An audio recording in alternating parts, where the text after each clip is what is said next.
प्रेमी सज्जनों और दूर दूर से आए हुए सभी भगवत भक्त, बड़ी खुशी की बात है कि आप लोग बड़ी शांति से सत्संग का श्रवण कर रहे हैं, क्योंकि इस मनुष्य चोले में, जैसा कि आप लोगों ने कल भी सुना, आज भी सत्संग में आपको बार बार सुनाया जा रहा है कि मानुष चोला रे अनमोल रे, माटी में न रोल रे, अब तो मिला है फिर न मिलेगा, कभी नहीं कभी नहीं कभी नहीं। और इस मनुष्य जन्म को सार्थक बनाने के लिए ही हम लोगों को सत्संग की आवश्यकता पड़ती है, पथ प्रदर्शक की आवश्यकता पड़ती है, गुरु महाराज जी की आवश्यकता पड़ती है, संत महात्माओं की आवश्यकता पड़ती है, और कोई भी हमें इस मनुष्य योनि में अपने इष्ट से मिला दे, उस शक्ति की आवश्यकता पड़ती है। क्योंकि शास्त्रों में यही कहा है, गुरु गोविंद दो खड़े, काके लागू पाए, बलियारी गुरु आपने जो गोविंद दियो बताए। क्योंकि हम जब पढ़ते हैं, भगवान राम के जीवन काल में भी बहुत से भक्तों ने उनकी सेवा करी। जब वनवास हुआ प्रभु को 14 वर्ष का, तो हर रूप में, जैसे कल मैंने सुना है, गिलहरी के रूप में और कपि के रूप में, नन्नील के रूप में, बहुत संतों ने सेवा करी, हर जीव ने, प्रकृति ने सेवा करी, वनस्पति ने सेवा करी, जिसकी भी जो शक्ति थी जिसके पास, उन्होंने प्रभु की सेवा करी। और प्रभु ने उनको जिसकी जैसी भावना थी उसके अनुरूप उसको प्रसाद दिया, आशीर्वाद दिया। ऐसे हम हर लोक में, हर युग में देखते हैं कि जब जब भक्तों का नाम आता है, तब तक उनके साथ में उसका इष्ट का नाम भी आता है। अगर हम हनुमान जी का सुमरन करते हैं तो स्वतः ही हमें भगवान राम की याद आती है, भगवान राम का सुमरन करते हैं। ऐसे हर एक महान पुरुष के साथ जो भक्त आया है, उसकी पहचान उसका इष्ट होता है। इसीलिए कहा, गुरु गोविंद दो खड़े, काके लागू पाए, बलियारी गुरु आपने जो गोविंद दियो बताए।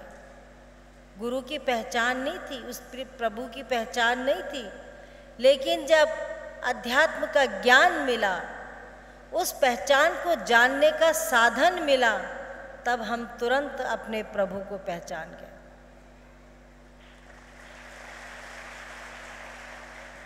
उसी वेश में भगवान के आगे रावण भी था, कुंभकर्ण भी था, आपके सारे वृतांत आते हैं, लेकिन हनुमंता ने अपने अभिमान को मिटा करके भगवान का स्मरण किया, भगवान को प्राप्त किया।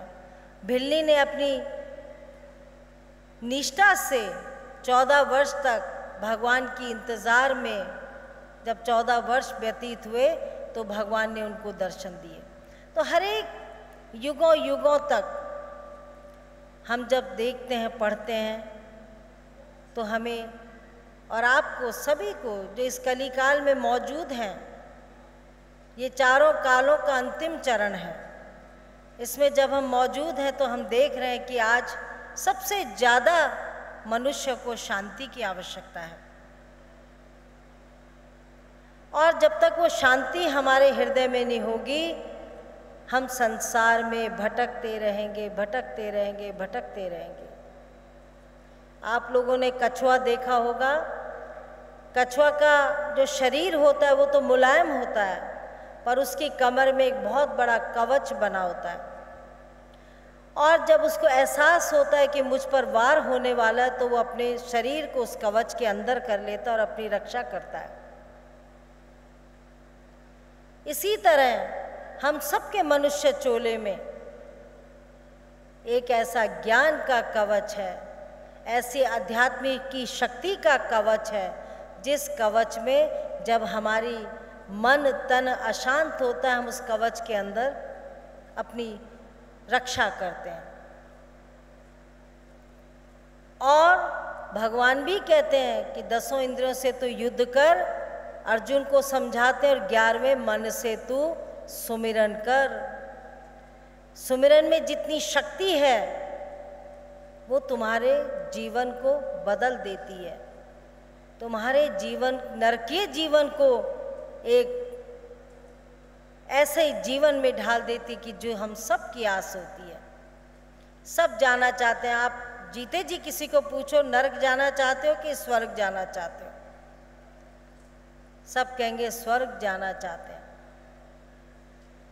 स्वर्ग बुलावा भेजिया दिया कबीरा रोए, जो सुख साधु संग में सो बैकुंठ न होए। जाना तो सब चाहते हैं स्वर्ग, पर जो सुख साधु संग में सो बैकुंठ न होए। कितना बड़ा सुख है साधु संग में। कहीं भी भ्रम आता है, कहीं भी विवेक में कमी आ जाती है, तो सत्संग के द्वारा हमारे भ्रमों को दूर कर दिया जाता है। हमारे विवेक में प्रगति हो जाती है, विवेक में हमारी सोच बदल जाती है। तो कबीरदास जी की भक्ति को देख करके स्वर्ग से उनको बुलावा आता है कि कबीर, तुम्हारे ज्ञान और तुम्हारे अध्यात्म की कमाई और पूंजी इतनी हो गई कि जीते जी शरीर में तुम स्वर्ग आ सकते हो। लेकिन कबीरदास जी कहते नहीं, उन्होंने स्वर्ग का बुलावा भी ठुकरा दिया, सिर्फ इसलिए कि इस मानुष चोले में सत्संग मिलेगा। सत्संग एक ऐसा प्रयास होता है जिस प्रयास से हम लोग एकदम भूल जाते हैं कि हम इसी कलिकाल में जी रहे हैं। जब राजा परीक्षित की बात आती है तो परीक्षित ने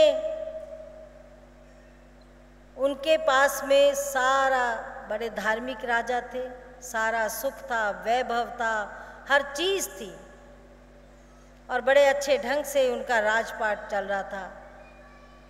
88,000 ऋषि मुनि जिनकी रक्षा कर रहे थे। लेकिन एक दिन राजन देखता है कि एक काला व्यक्ति उनके राज्य में घुस रहा है। तो परीक्षित कहता, भाई तुम कौन? कहा, महाराज मैं कलिकाल हूँ और मुझे थोड़ा स्थान चाहिए आपके राज्य में रहने के लिए, आपके काल में रहने के लिए मुझे थोड़ा स्थान चाहिए। तो कले काल को, अंधेरे काल को कोई भी समझदार राजन हो, व्यक्ति हो, स्वीकारेगा नहीं। लेकिन कलिकाल बहुत हताहत हो गया, बड़े विनम्रता के साथ प्रार्थना करता है कि हे राजन, मुझे अपने काल में, अपने राज्य में थोड़ा सा स्थान दे दो। तो परीक्षित राजा बहुत धार्मिक थे, धर्म के कर्म को समझते थे, ऋषियों की वाणी को जानते थे। तो उन्होंने सोचा कि कुछ चीज़ें हर युग में हमेशा रहती हैं, मैं इसको ऐसा स्थान देता हूँ जिससे ये उसी में लिप्त रहेगा, जैसे इसकी वृत्ति है वो वैसे में ही लिप्त रहेगा। तो राजन कहते हैं परीक्षित कलिकाल को कि कलिकाल, तू मेरे राज्य में 4 स्थान में तू रह सकता, उसके अलावा नहीं कहीं से रह सकता।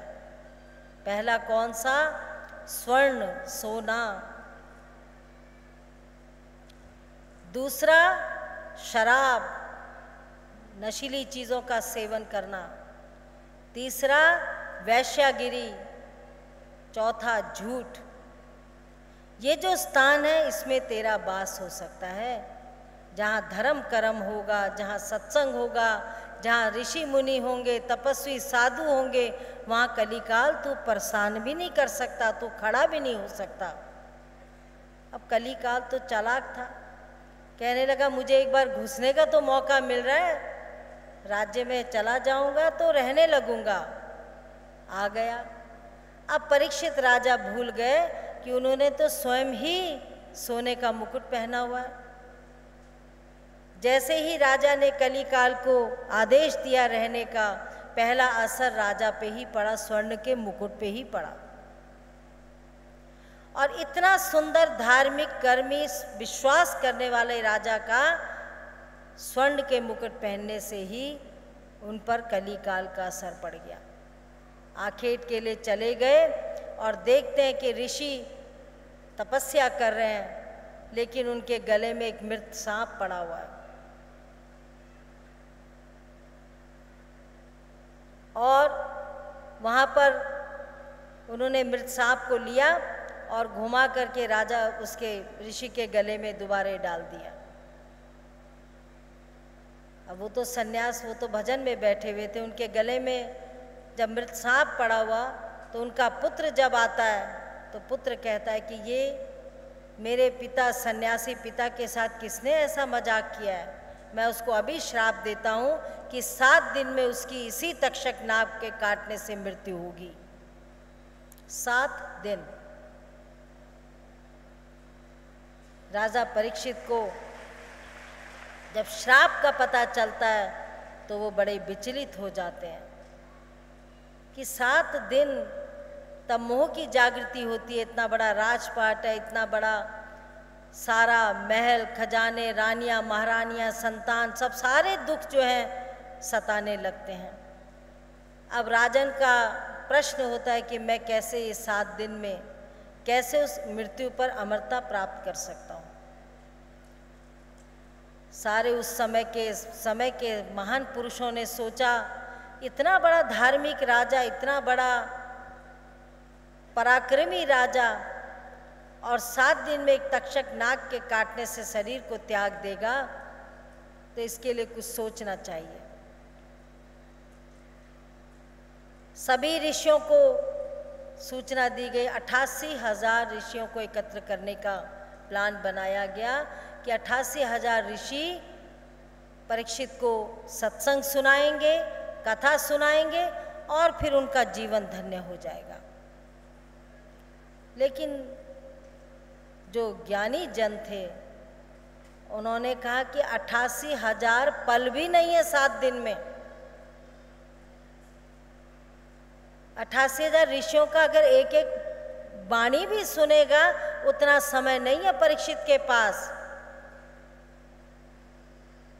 तो सुखदेव मुनि को बुलाया गया, समय के तत्वज्ञानी को बुलाया गया, समय के अध्यात्म ज्ञानी को बुलाया गया कि इस ज्ञान के लेने से राजा परीक्षित को पल भर में आत्म की शांति मिल जाएगी। पल भर से भी कम इनको शांति मिल जाएगी। तो उन ऋषियों ने, ज्ञानी गुरु महाराज ने राजा परीक्षित को सत्संग सुनाया। पहला दिन, दूसरा दिन, तीसरा दिन और 7वें दिन तक राजा का मोह जो था इस देह से भी और अपनी प्रजा से भी और अपने परिवार से भी उनका मोह समाप्त हो गया, और वही मोह जो था भगवान के प्रति उनके चरणों में लग गया। 7 दिन के सत्संग से और अध्यात्म ज्ञान की शक्ति को पाने से वही राजन जो बिना अध्यात्म ज्ञान के अशांति को प्राप्त हो रहे थे, विलाप कर रहे थे, दुख कर रहे थे, लेकिन ज्ञान अंजन सतगुरु दिया, अज्ञान अंधेर विनाश, हरि कृपाते संत भेटिया, नानक मन प्रकाश। और वही सुनने के बाद वही परीक्षित अपने हंसते हंसते परलोक को सिधार गए। तो सत्संग में इतनी बड़ी शक्ति है, इतनी बड़ी ताकत है, और वही सत्संग हमारे और आपके मिलने का एक साधन बन जाता है, एक पहचान बन जाती है।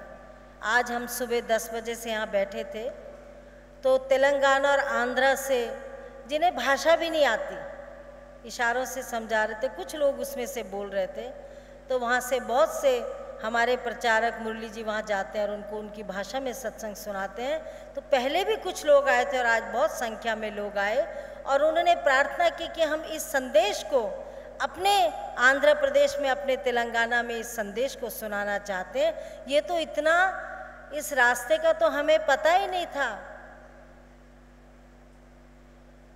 इस सत्संग सुनने से ही हमारे अंदर जागृति हुई कि उससे भी जो हम कर रहे हैं उससे ऊपर भी एक मर्म का रास्ता है, जिस रास्ते में हम चलेंगे हम पल भर में उस प्रभु को पा सकते हैं। तो अब उनको वो बेचारे भाषा से समझाना चाहते थे, प्रेम से समझाना चाहते थे, और उनको हमने कहा चलो आप लोग चलिए, और हमारे और भी संत महात्मा आएंगे और आपके क्षेत्र में हम दिसंबर, जब भी मौसम अच्छा होगा, जरूर एक सत्संग को करेंगे। प्रार्थना तो एक की होती है, लेकिन उस एक में कितने अनेकों जीवों का कल्याण हो जाता है। ऐसे बहुत से लोग, कोई कहीं से आया हुआ है, कोई कहीं से आया हुआ, सबकी एक ही मांग है कि इस अंधकार में जीवन में हम अपने जीवन को कैसे प्रकाशमय बना दें,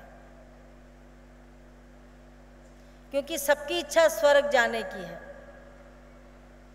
सबको चाहिए कि हम आज भी सुखी रहें और मरने के बाद भी सुखी रहें, कोई कष्ट हमारे जीवन को न लगे। आप लोगों के सामने हमारे शास्त्रों में आता है कि जब पांडवों को युधिष्ठिर, द्रौपदी, नकुल, सहदेव, भीम, अर्जुन सबको कहा गया कि अब तुम स्वर्ग जा सकते हो, सारे काम समाप्त हो गए, सब कुछ हो गया, अब स्वर्ग जाने की तैयारी करो, पर यही आदेश दिया कि पीछे मुड़कर मत देखना। अगर पीछे मुड़ के देखोगे तो वहीं पतन तुम्हारा हो जाएगा। अभी भी उत्तराखंड में हम लोग जब ऊपर पहाड़ों में जाते तो वहाँ जगह बनी है कि यहाँ द्रौपदी गिरी, वहाँ नकुल गिरा, वहाँ सहदेव गिरा, सबकी जो है एक पहचान बनी हुई है। तो युधिष्ठिर ने सबको समझाया कि स्वर्ग का रास्ता बड़ा कठिन है, हम उसको पा सकते हैं, लेकिन पीछे मुड़कर मत देखना।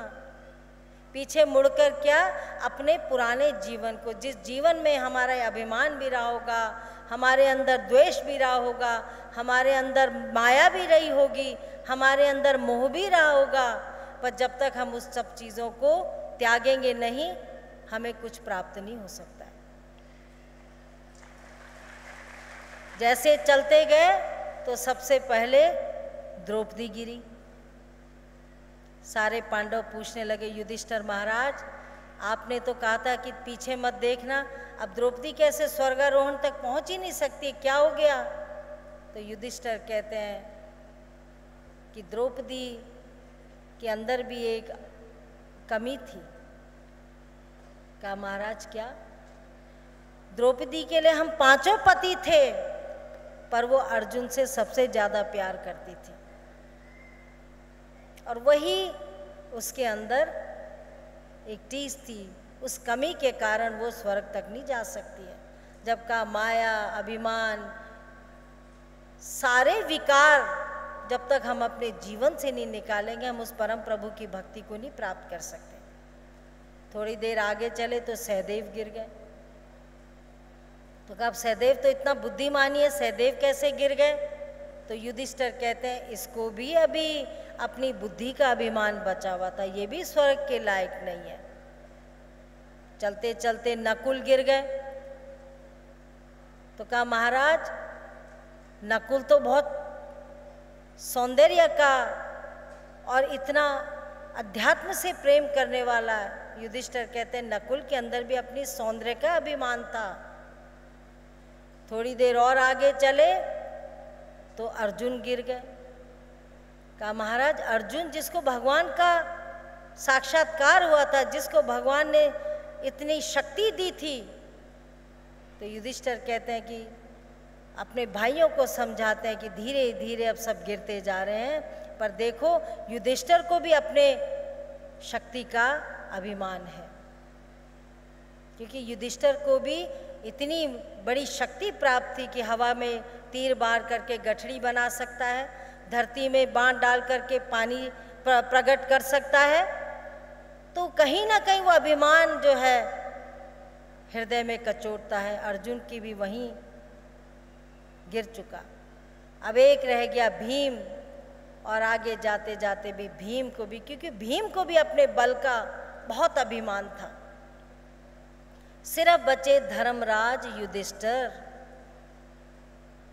धर्मराज युधिष्ठिर ही एक ऐसे मात्र पांडव थे जो कि स्वर्ग आरोहण तक सशरीर चले गए। और जब वो स्वर्ग तक पहुँचे तो पहले नर्क पड़ा, और जब नर्क की तरफ जाते हैं तो वहाँ हाहाकार मचा। उनको कहा गया क्योंकि आपने अपने जीवन में कुछ चीज़ें ऐसे कि थोड़ा समय आपको नर्क में भी जाना पड़ेगा और फिर हमेशा के लिए आप स्वर्ग में रहोगे। तो युधिष्ठिर कहते हैं सबसे पहले मैं उस नर्क को चुनता हूँ। जब वो नर्क से पार कर रहे थे तो दोनों तरफ हाहाकार मचा हुआ था। नारकीय प्राणियों में वेदना, दुख, जैसे कि नर्क की कथा ही आती है। तो जब वो नर्क से निकल के स्वर्ग को जाने लगे तो वहाँ से चिल्लाहट आने लगी, आवाज़ें आने लगी, युधिष्ठिर थोड़े समय के लिए आप खड़े हो जाओ, क्योंकि आपके इस पवित्र तन से जो शीतलता हमें मिल रही है उससे हमारे दुख वेदना कम हो गई है। आप आगे मत बढ़ो, आप हमारे नर्क में ही खड़े रहो, जिससे हमारा दुख कम हो जाएगा। थोड़े समय बाद युधिष्ठिर फिर आगे बढ़े और स्वर्गारोहण को चल पड़े। स्वर्ग की उनको प्राप्ति हुई। तो कहने का तात्पर्य ये कि चाहे हम सत्संग के द्वारा, चाहे हम इन हमारे लिए जो कथाएं बनी हुई हैं, जो पुराणों से निकाले हुए तत्व हैं, ये भी किन्हीं महान पुरुषों की कृपा है कि उन्होंने छांट छांट के पुंज निकाले हैं। इतना समय नहीं है कि 88,000 साधुओं की ना हमारे को सुनाने की शक्ति है ना आप लोगों को सुनने की शक्ति है, पर शक्ति वही है जो सूक्ष्म मात्र में हमारे हृदय में, हमारे अंतरकला में, जो हमारे अंतर हृदय के जो पटल है उसमें जब ज्ञान की छाप छप जाती है तो वो हमारे लिए अमिट छाप हो जाती है और वो हमें अखंड रास्ते की ओर ले जाती है। इसीलिए इस नर्तन का महत्व है कि इस नर्तन में हम उस अध्यात्म की शक्ति को पा सकते हैं, जिस शक्ति के ऊपर सबसे बड़ा आधार है। आप लोगों के सामने गौकर्ण की कथा आती है, धुंधकारी की कथा आती है। गौकर्ण बड़ा सज्जन भाई था और धुंधकारी उतना ही दुर्जन था। सारा गांव, सारा शहर उस धुंधकारी के प्रकोप से परेशान था। ये सब सत्संग का महत्व है हमारे जीवन में। लेकिन जब धुंधकारी का जीवन समाप्त होता है, उसका शरीर समाप्त होता है, तो वो सारा भूत बनकर उसकी आत्मा जो है परेशान करती है, चिल्लाता रहता है कि हे गौकर्ण मेरे लिए कुछ कर। और धुंधकारी का भाई गौकर्ण कई कई तरह के उपाय करता है, कई कई तरह के योजनाएं बनाता है अपने भाई को आत्म शांति देने के लिए, पर हाहाकार निरंतर बना रहता है। एक दिन ज्ञानी गुरु से आज्ञा मिलती है गौकर्ण को कि हे गौकर्ण, धुंधकारी का आत्मा की शांति का यही एक उपाय रह गया है कि उसको ज्ञान का, अब शरीर तो है नहीं, शरीर तो समाप्त हो गया है, पर उसको सत्संग के द्वारा उसकी आत्म की इस अशांति को दूर किया जाए। तो गौकर्ण ने एक 7 गांठों का जो बांस होता है जिसमें गांठ होती है, क्योंकि आत्मा का शरीर तो है नहीं, आत्मा को बिठाने के लिए भी एक डंडा चाहिए, कहीं तो उसका बास करेगा। तो उस 7 गांठ के ऊपर धुंधकारी की आत्मा को बिठाए कि अब तू सत्संग को सुन। और सत्संग का प्रवाह चलता रहा। जैसे जैसे ज्ञानियों का सत्संग हुआ, पहली गांठ टूटी, दूसरी टूटी, तीसरी टूटी, करते करते जब 7वीं गांठ बांस की टूट गई तो धुंधकारी जो था वो आकाश की तरफ जाता रहा। आकाशवाणी होती है कि गौकर्ण मैं अब धन्य हो गया, इस अध्यात्म ज्ञान से, सत्संग से मेरी गति पूर्ण हो गई है। तो अनेकों हमारे जीवन में, अनेकों हमारे लिए शास्त्र बने हुए, पुराण बने हुए। इतना समय, इतना जीवन नहीं है कि हम उनकी स्टडी कर सकें, उनको हम पढ़ सकें, उनको हम विचार कर सकें। लेकिन सत्संग क्या है? सत्य का संग है, एक ज्ञान का पुंज है। जिस तरह हमारे माली इतने सुंदर सुंदर फूलों के गुलदस्ते बनाते हैं, कोई किसी पेड़ से है, कोई किसी पौधे से है, कोई किसी रंग का है, लेकिन सब एक सूत्रधार में बंधे हुए हैं। आप जब मालियों को देखो, फूल माला से पिरो के सारे फूलों को एकत्र करके, पत्तों को एकत्र करके एक सुंदर हार बना देते हैं, पर जब हार में से हम फूलों के अंदर झांकते हैं तो सूत्र एक ही होता है। फूल अलग अलग रंग के हैं, अलग अलग जो है उसके हैं, पर उसका जो भीतर का सूत्र है वो एक है। तो उस सूत्र में हम बंधे रहते हैं। वो सूत्र क्या है? भक्त और भगवान के बीच का एक बंधन है। इसीलिए कहा जाता है कि जो धागा रही मन प्रेम का, मत तोड़ो चटकाए। जो प्रेम का धागा रहीमन कहते हैं कि जो हमारे संत और हमारे बीच में, हमारे गुरु महाराज और हमारे बीच में एक प्रेम का सूत्र बंधा था, उसको मत तोड़ो चटकाए। और अगर तोड़ोगे और जोड़ने का प्रयास करोगे तो क्या होगा? गांठ पड़ जाएगी। वो धागा फिर जुड़ नहीं सकता, उसको गांठ से जोड़ना पड़ता है। और जहाँ गांठ पड़ गई तो फिर वो कमज़ोर हो गया, फिर उसमें उतनी ताकत नहीं रहेगी, उतनी शक्ति नहीं रहेगी। इसीलिए कहा रहीमन धागा प्रेम का, मत तोड़ो चटकाए। और वही प्रेम सिखाया जाता। अभी राजा जी सुना रहे थे कि आप लोग बार बार कहते भी हैं कि आप लोग कभी अपने लिए समय नहीं रखते, निरंतर भागते दौड़ते रहते, कभी कहीं कभी कहीं कभी कहीं। पर मैं छोटा सा एक आपको बताना चाहती हूँ कि जब श्री माता जी, श्री महाराज जी के तो हमें उनकी कृपा जरूर प्राप्त है, पर उनके हमने दर्शन नहीं किए। पर श्री माता जी के साथ जितना भी उनका जीवन था, उनके साथ में हम लोगों ने साथ में उनके प्रयास किया कुछ सीखने का। तो श्री माता जी भी कई बार सुनाते थे कि अगर मैं अपने समय की गिनती करूं तो शायद 25 से 30 साल श्री महाराज जी के जाने के बाद मैंने सड़कों में अपने जीवन को बिताया, कहीं गाड़ियों में। तब तो इतनी सुविधाएं भी नहीं थी, पर ये एक उनका लक्ष्य था, और वो लक्ष्य इतना मजबूत था। जिस तरह मैंने परसों सत्संग में सुना अपने सेवा दल में कि अर्जुन को एक लक्ष्य दिया गया कि इस चिड़िया की आंख में तीर को मारना। जब बाणों की विद्या सीख रहे थे तो उनको एक लक्ष्य दिया गया था, ये तुम्हारा लक्ष्य है। शुरू शुरू में वो पूरे पेड़ को देख रहे थे, कभी अपने भाइयों को देख रहे थे, कभी अपने गुरुजनों को देख रहे थे, लेकिन बार बार द्रोणाचार्य कहते नहीं, तुम लक्ष्य से दूर हो। और जब धीरे धीरे ज्ञान की शिक्षा दी गई, उनको सिखाने का प्रयास किया गया, तब वो उस लक्ष्य में, तब अंतिम समय कहते हैं अर्जुन, अब मुझे वो लक्ष्य साफ दिखाई दे रहा है, मुझे आँख चिड़िया की दिखाई दे रहा है, अब मुझे और कुछ दिखाई नहीं दे रहा है, मुझे सिर्फ वो आँख दिखाई दे रही है जहाँ मुझे भेदन करना है। और जैसे अर्जुन को आँख दिखाई दी, उनका तीर भेदा और वही तीर उनके चिड़िया की आँख में गया और उन्होंने अपनी शिक्षा को संपूर्ण किया। तो लक्ष्य जब होता है, जब हम एक बालक को डॉक्टर बनाने के लिए भेजते हैं तो उसका लक्ष्य क्या है? एक समय है, 5 साल 6 साल 7 साल में उसको शिक्षा करनी है। अगर वो अपने लक्ष्य से भटकता रहेगा, लक्ष्य से डगमगाता रहेगा, तो शायद उसके जीवन में ठहराव ना आ सके, वो अपने लक्ष्य को प्राप्त न कर सके। एक गाड़ी चलाने वाला है चालक, उसका भी लक्ष्य होता है मैं सुरक्षा से अपने स्टीयरिंग को संभाल करके अपनी गाड़ी को चलाएं। तो ये सबके जीवन का एक लक्ष्य होना चाहिए। तो हम श्री माता जी को देखते थे, उनको भी हम यही कहते थे, माता जी आप आराम नहीं करते, आप जो है बार बार अपने थके हुए शरीर को और थकाते हैं और जो है जगह जगह प्रोग्राम करते हैं। लेकिन वो कहते थे देखो, जाए नाना तो सब नहीं है, इस संसार से जिस दिन बुलावा आ जाएगा तो कोई इसको रोक नहीं सकता है। लेकिन जो भी समय हमारे पास है, हम निष्ठा से गुरु महाराज जी की सेवा करके और गुरु महाराज जी के इस असीम प्रेम का, इस अध्यात्म के ज्ञान का हम प्रचार करें, जिससे वो संतों की वाणी सार्थक हो कि आप जपे औरों को जपावे, नानक निश्चय मुक्ति पावे।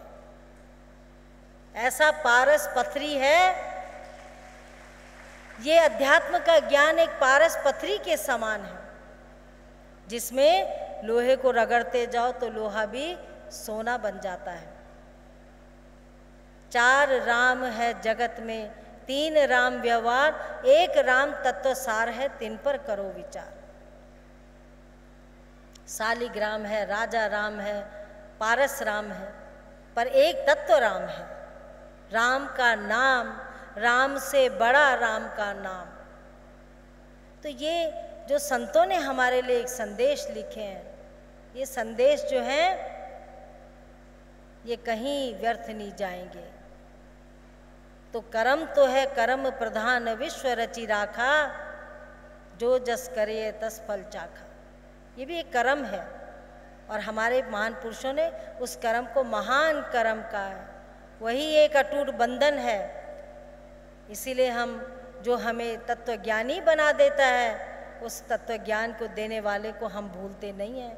जीवन भर हम ऋणी रहते हैं। अपने गुरु महाराज जी के हम ऋणी हैं। उन्होंने हमारे को ऐसी नाम जड़ी दी है कि कांटे से कटत नाही, जारे से जरत नाही, निष्दिन रहत हरी।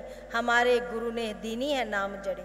इतनी कीमती जड़ी दी है, उसको कोई चोर नहीं चोर सकता, कोई लूट के नहीं ले जा सकता, कोई काट नहीं सकता है। वो निष्दिन हरी रहेगी। ऐसी नाम रूपी जो जड़ी हमें दी है, उसके लिए हम धन्यवाद भी बहुत छोटा शब्द है। हम अपने गुरु महाराज जी को अपने जीवन को अर्पित करते हैं, तन मन से सेवा करते हैं कि हम इस ज्ञान के प्रचार को आगे बढ़ाएं। और वही ऊर्जा काम देती है। बहुत से भक्त लोग कहते हैं हम घर में 7 बजे ही सो जाते हैं, दिन में 2-3 बार खाते हैं, आलस सताता है, पर जैसे हंस लोक में आते हैं तो हमारी एनर्जी डबल हो जाती है। हमें सेवा दो, हम सेवा करना चाहते हैं। कल हमारे, जैसे मैंने बाल सेवक की घोषणा की, आज 100 से भी ऊपर बच्चे जो थे उस घोषणा में पाते ही उन्होंने अपने आप को रजिस्टर्ड कर लिया। समझो उन 100 बच्चों से, 100 से 125 जो भी होंगे, उन बच्चों का आज से नया जीवन शुरू हो गया। कैसे? उन्हें बहुत सी बातें सीखने को मिलेंगी जो वो अपने पूरे वृद्धावस्था तक उनके अमिट छाप लग जाएगी, और वो सत्संग के उन शब्दों को कभी भी भूल नहीं सकेंगे। और वही हमें ज़रूरत है। आज नव पीढ़ी को, अभी बहुत से चैनल वाले आए हुए थे तो उनका लक्ष्य था कि हम 3 दिन यहाँ क्या करते हैं। न्यूज़ वाले हैं तो उन्होंने कहा आप बहुत अच्छा सत्संग होता है, बड़ी शांति से लोग सकते हैं, बहुत अच्छी व्यवस्था है, लेकिन 3 दिन में आप कैसे इतने भक्तों को एक जगह बिठा के रख सकते हैं। तो हमने कहा भैया सत्संग एक ऐसा चुंबक की बीमारी है कि जब उससे लगन लग जाती है, उससे प्रेम लग जाता है, तो वो फिर कोई छुटा नहीं सकता है। अगर सचमुच में हृदय से भक्ति करना चाहते हो, तब हमने उनको बताया कि किस तरह हमारे संस्था में हमारे नवयुवक सेवा करते हैं, हमारे बच्चे, छोटे छोटे बच्चे शिक्षाओं को ग्रहण कर रहे हैं। ये जो समाज में जितनी भी कुरीतियाँ आई हैं, हम उसका प्रयास करें कि कुरीतियों से हमारे बच्चे, नवयुवक, जो आने वाली पीढ़ी है, इस कुरीतियों से वंचित रहे, अच्छे कार्यों को सीखें। क्योंकि कितना बड़ा महल भी होगा लकड़ी का, एक दीमक उस महल को गिरा सकती है, एक दीमक। तो आज की जो ये कुरीतियाँ हैं, ये दीमक के समान है। तो आप अब जाएंगे अपने अपने घरों को। कल यहाँ पे पूजा का कार्यक्रम है। सुबह 10 बजे सब तैयार व्यार होकर के यहाँ पर बैठ जाना शांति से।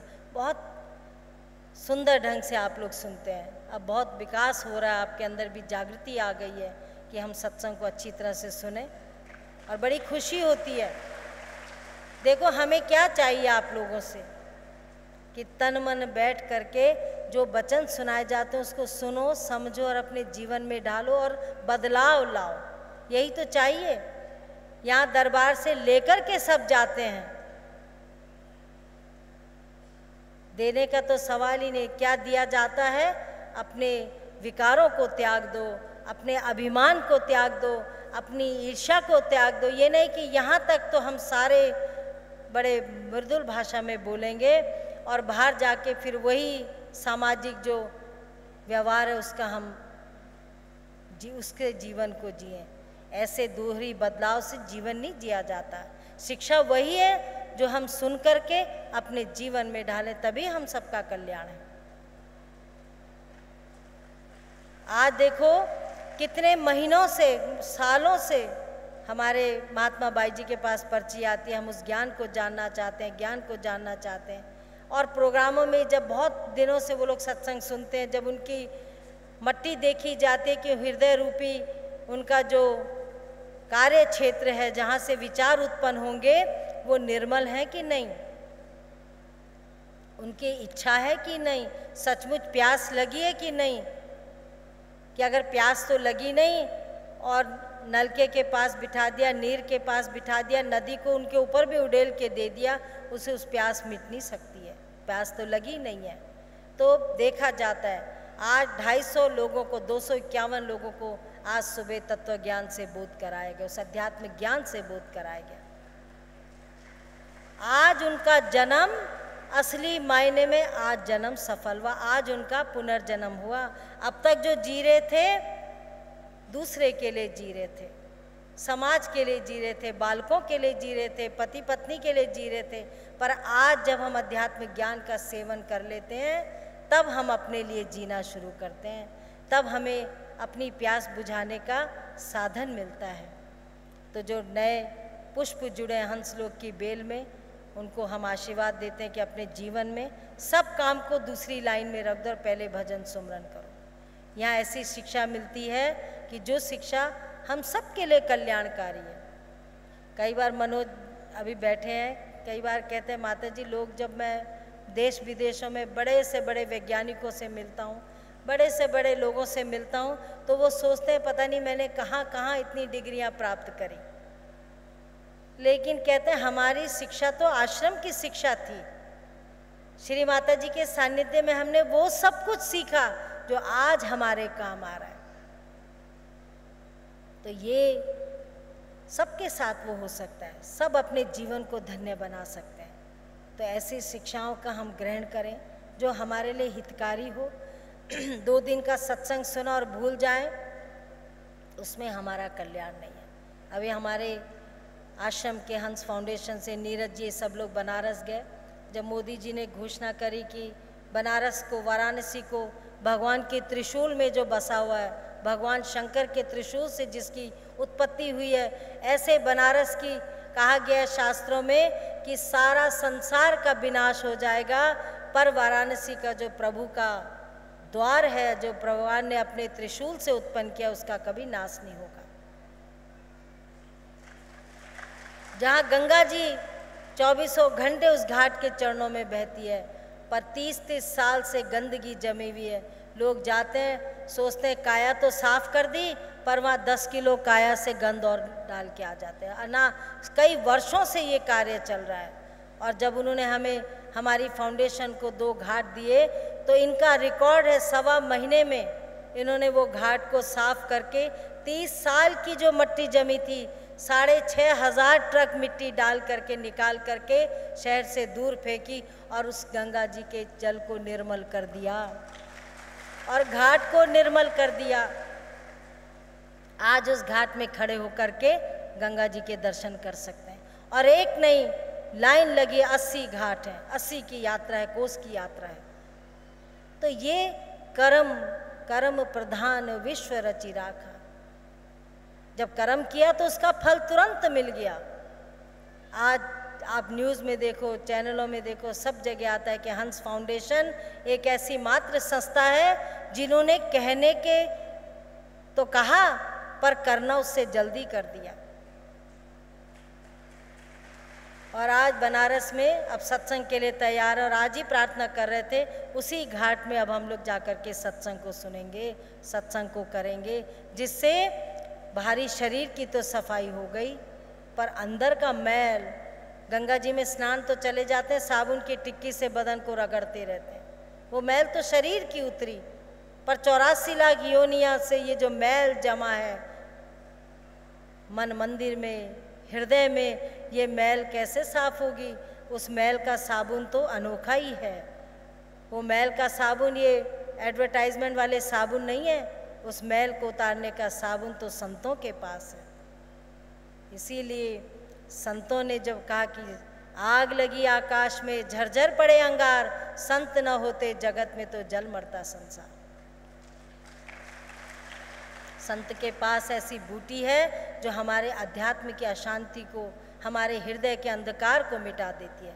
तो आप लोग जिस बूटी को समेट के ले जा रहे हैं, उसको प्रयास करना, भजन सुमरन करना, सेवा करना। सेवा क्या करनी है कि अभी जैसे सुना है आपको कि सत्संग कार्यक्रम रखे जाएंगे, तो प्रयास करके देखो, एक को सुनाओ, दूसरे को सुनाओ, वहाँ अपने भाई महात्मा जी आएंगे, प्रचारक आएंगे, उनका सहयोग करो।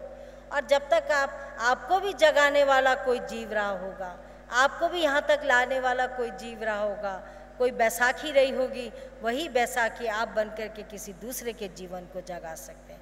यही संदेश हम बार बार सुनाते हैं। और श्री माता जी, श्री महाराज जी से, श्री भोले जी महाराज चिरायु हों, क्योंकि देखो जब लक्ष्य भी पता है, रास्ता भी पता है, महान पुरुष की कृपा भी है, महान पुरुष का आशीर्वाद भी है, तो कोई कार्य करने में रुकावट नहीं आनी चाहिए। मैं ऐसा सोचती हूँ कि जब हम कहीं के लिए निकलते हैं तो गुरु महाराज जी की कृपा से हमारे जो रुकावट है, अवरोध है, उसको गुरु महाराज जी दूर करते रहते हैं। श्री माता जी उसके लिए हमारे लिए निर्मल रास्ता बनाते रहते हैं। तो वही भक्त के लिए एक बहुत बड़ा अटूट विश्वास की बात है। तो आज मैं भोले जी महाराज के जन्मदिन में यही उनसे आशीर्वाद मांगती हूँ कि जिस तरह उनका जीवन था, उन्होंने अपने जीवन में एक लक्ष्य को प्राप्त किया और असाध्य रोगों से जैसे मुक्ति दिलाना, उन्होंने असंख्य भक्तों के जीवन में एक रोशनी बन के एक संदेश दिया। वही हम उनकी कृपा चाहते हैं कि इस हंसलोक से भी जो पुष्प निकले वो मुरझाया हुआ ना निकले, अपने आत्म शांति के लिए उपाय करता हुआ अपने जीवन को आगे बढ़ाए और साथ में सत्संग करता हुआ औरों को भी धन्य बनाए। इन्हीं शब्दों के साथ सबको दुआ आशीर्वाद।